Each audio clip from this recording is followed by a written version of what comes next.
Wow, it has been a while. It's been like 8 days since my last video, and we're back, man. We're back in Texas. I feel pretty jet lagged, but honestly, man, Canada was just the best time ever. Such a great experience, such an awesome event overall. And now I want to talk about it a bit, and to help do that, I asked y'all to ask me some questions. So we have a Q&A today, my first one ever, and it's about, my trip to Vancouver. So let's just get started. But first off, I just want to say Canada is the best place I've ever been to, flat out. It's so pretty there, and it's so different from the US in just so many different ways. Like, for example, it's just so much more eco-friendly. Like, every single place that I ordered from, I got my utensils as wooden utensils, for example, and I got my straws as paper straws. So that's so cool, right? And additionally, the food was different. The Oreos, they had French labeling on them because Canada is French and English, and also Korean in Vancouver. It is, a mix of those three throughout the whole thing. And also there is, not that many Mexican places or Mexican candies, for example, in some shops, which is a downside for me because I need that, right, to survive pretty much. But besides that, it's just such a beautiful place, and the environment is just so good as well. Everyone is super nice. So yeah, Canada, 11 out of 10. Every single opportunity I have to go visit it, I will take it for sure. So yeah, man, I am glad that it took place in Canada because I'm happy to go there any time of the year now.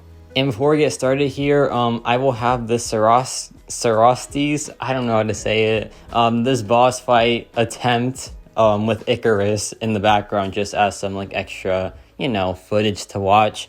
But now let's get started here. So first question is from Randy, and he asked, was I nervous, right? And the answer is obviously yes. I was insanely nervous because this was my first time on stage for anything. Actually, no, because I had a spelling bee when I was in 4th grade. But besides that, it was my first time being in a crowd or in front of a crowd. So yeah, the nerves really got to me. Even in day 2, I was still pretty dang nervous. But I feel like the next time I might not be as nervous because I was nervous for multiple reasons. One, I was in Canada, right, which is a whole different environment from the USA. And also, on that second day, I was by myself, because my aunt went with me to Canada, but she left early, right? So I was there alone at that second day of the Battlerealm Brawl. So I was pretty dang nervous just because I was thinking about, traveling alone by myself for the first time. And so it was just a mess, right?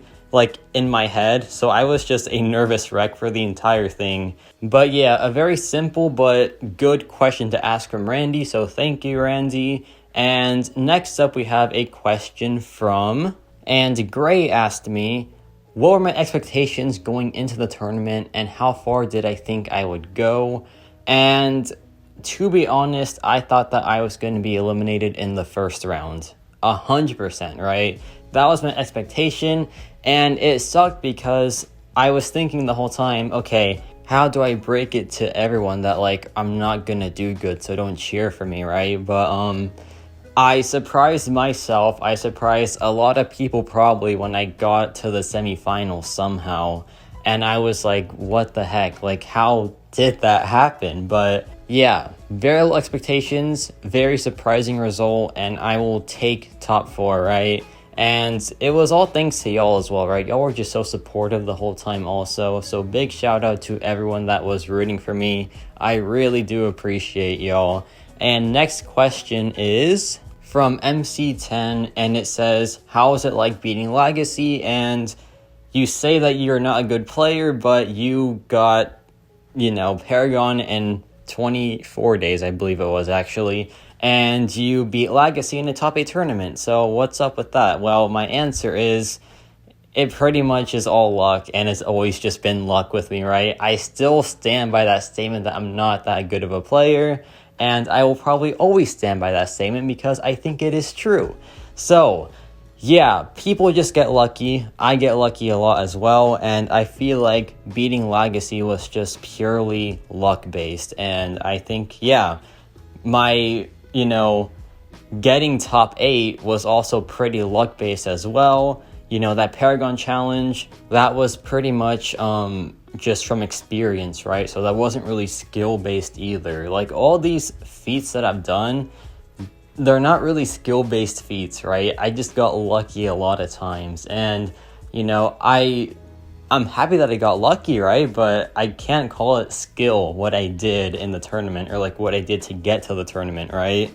But, yeah, that's how I feel about that. But, yeah, beating Legacy, still the biggest surprise ever, man. I don't think anyone saw it coming. And, like in polls and stuff, Legacy was the favorite to win it all. So I was just like, man, how am I supposed to beat this guy now, right? Because he's the favorite to win the whole thing. But I mean, I did it. So yeah, just that's luck for you, right?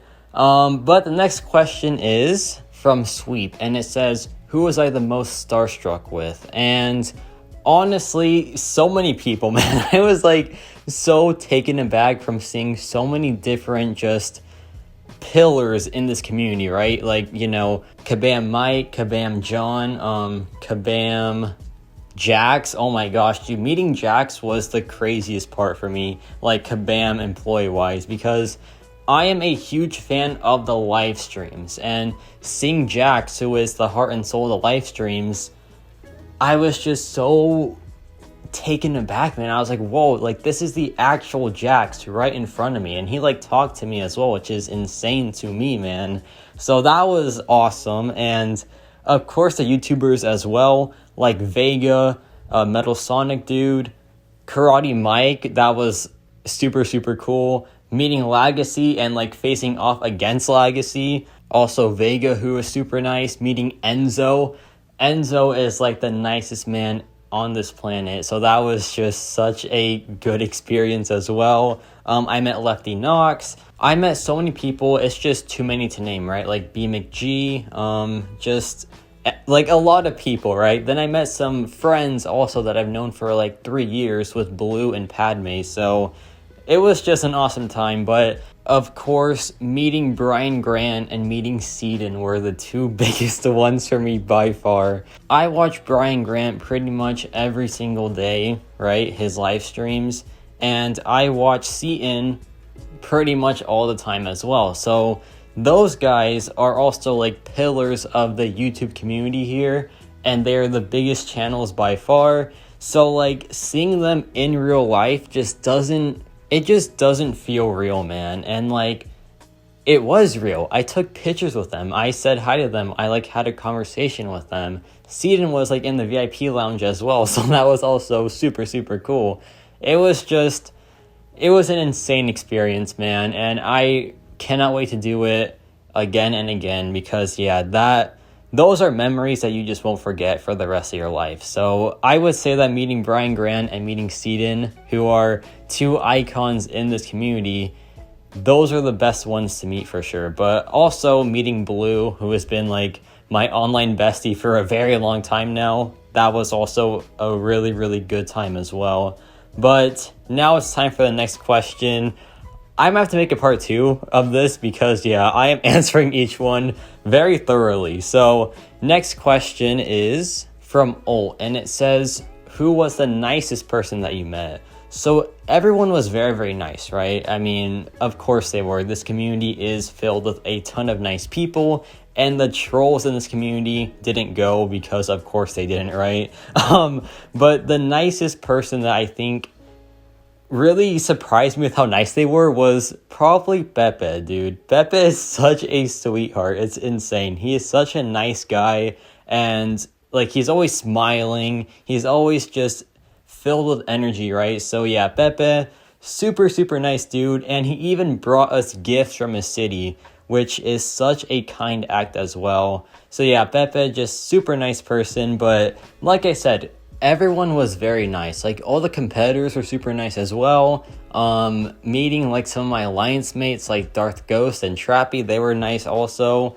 Man, everyone was just a very kind person, and I really appreciate that, man, because this community has always been a bit 50-50, right? But I feel like the right people went to the convention, so yeah, everyone there just super, super nice. But to shout out some more people, Na was super nice. Who else was there that was just like, wow, this person is very, very nice. Cian, of course, just a really chill person. Brian, super nice as well, obviously. Just everyone, man, everyone was just so nice. It was just such a good time, and like there was no bad vibes ever, pretty much. But yeah, last question probably, and part 2 probably has to happen as well. But this question is from Meef, and it asked me to just say why I took up certain champions in my deck, and like what matchups were I expecting, and like which ones were I scared of. So my deck, I feel like, was pretty decent, right? But it was just the poor play that got me eliminated.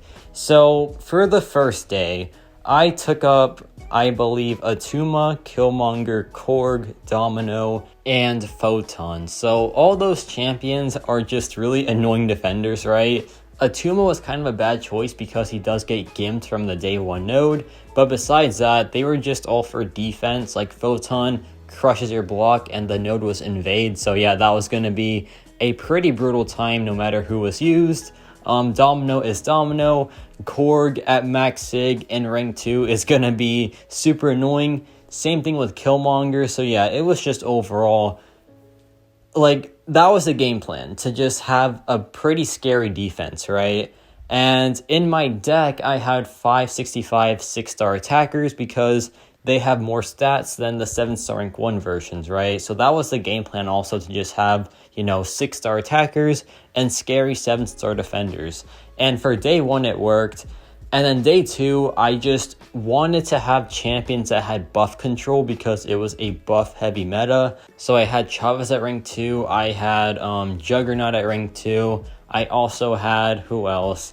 I believe I had Titania as well because she has buff control and is Titania, so I kind of had to. I also had Sasquatch at rank 2. And then I had Hyperion because he gets increased buff duration, so the power gain would just be crazy from the node. And that one didn't go too well, but then again, I didn't really play well in general, so maybe it would have paid off against someone else, like if someone else used that deck. But yeah, I think I still did decent with the deck planning, and I don't think I would change anything really.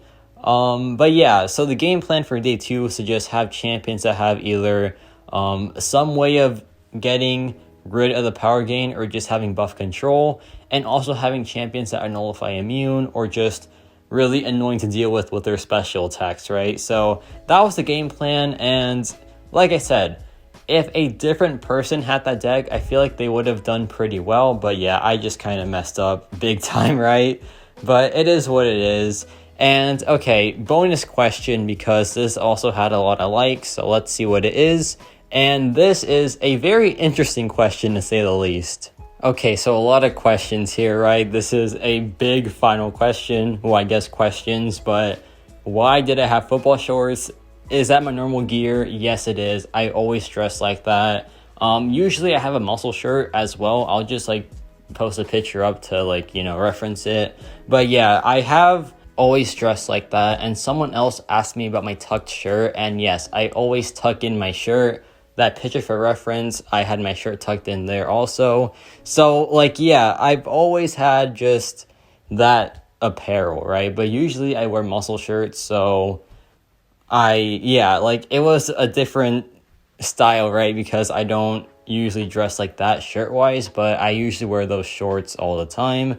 And also about PEDs, of course not. I played terribly throughout the whole thing. So yeah, I didn't take any. No one else took any, obviously, because why would we? It's like a mobile game tournament.